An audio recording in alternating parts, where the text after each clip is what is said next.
I've had the privilege and honor of being a mother of 3 beautiful and smart daughters. Of course, all parents say that. And now I have 22 equally handsome and smart grandchildren. But I can't imagine the pain and the heartache that these infertile couples go through. We're blessed to have these amazing, giving surrogates who make parenthood a reality for so many people. Last fall, you may have heard that the Legislative Commission on Surrogacy met and heard hours of testimony about how surrogacy is working in Minnesota. The commission heard from Minnesota parents that had used a surrogate, from Minnesota women who had served as surrogates, from Minnesota doctors, mental health professionals, and lawyers that serve these people, and we also heard from the public.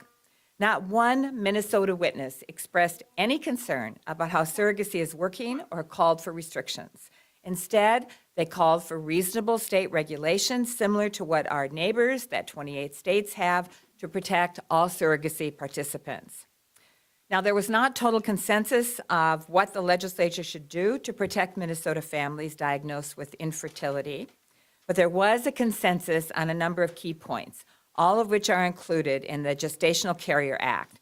These points are mental health, physical exams for gestational carrier candidates to ensure that all candidates are physically and mentally capable of performing the duties of a surrogate, mental health exams for intended parents, independent legal representation for gestational carriers and intended parents to ensure that everyone's aware of their rights and responsibilities, no one's being taken advantage of, and clarifying Minnesota's parentage law so that intended parents don't have to incur the expense of adopting their own child, which occurs in many Minnesota counties because there's the lack of a clear legal standard.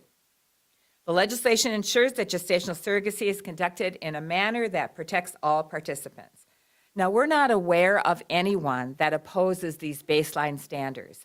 While we didn't hear in the commission any examples of surrogacy arrangements in Minnesota that turned out poorly, there is that possibility without these minimal protections. This legislation puts an end to the current ambiguity in Minnesota law about surrogacy. It protects parents from having to incur the expense of adopting their own child. It protects women from being exploited or abused in a surrogacy arrangement, and it will help Minnesota couples that desperately want a child to achieve that dream.